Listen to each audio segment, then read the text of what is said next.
وإذ قال موسى لفتاه لا أبرح حتى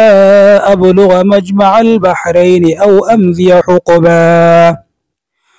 فلما بلغا مجمع بينهما نسيا حوتهما فاتخذ سبيله في البحر سربا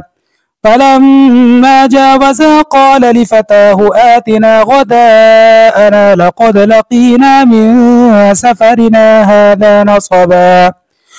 قال أرأيت إذ أوينا إلى الصخرة فإني نسيت الحوت وما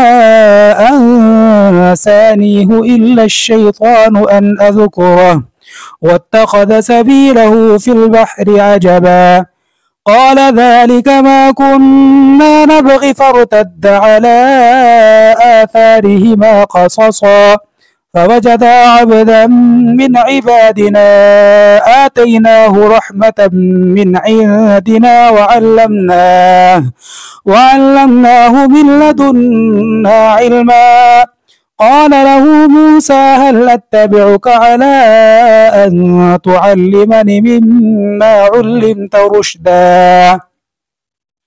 قال إنك لن تستطيع معي صبرا وكيف تصبر على ما لم تحط به خبرا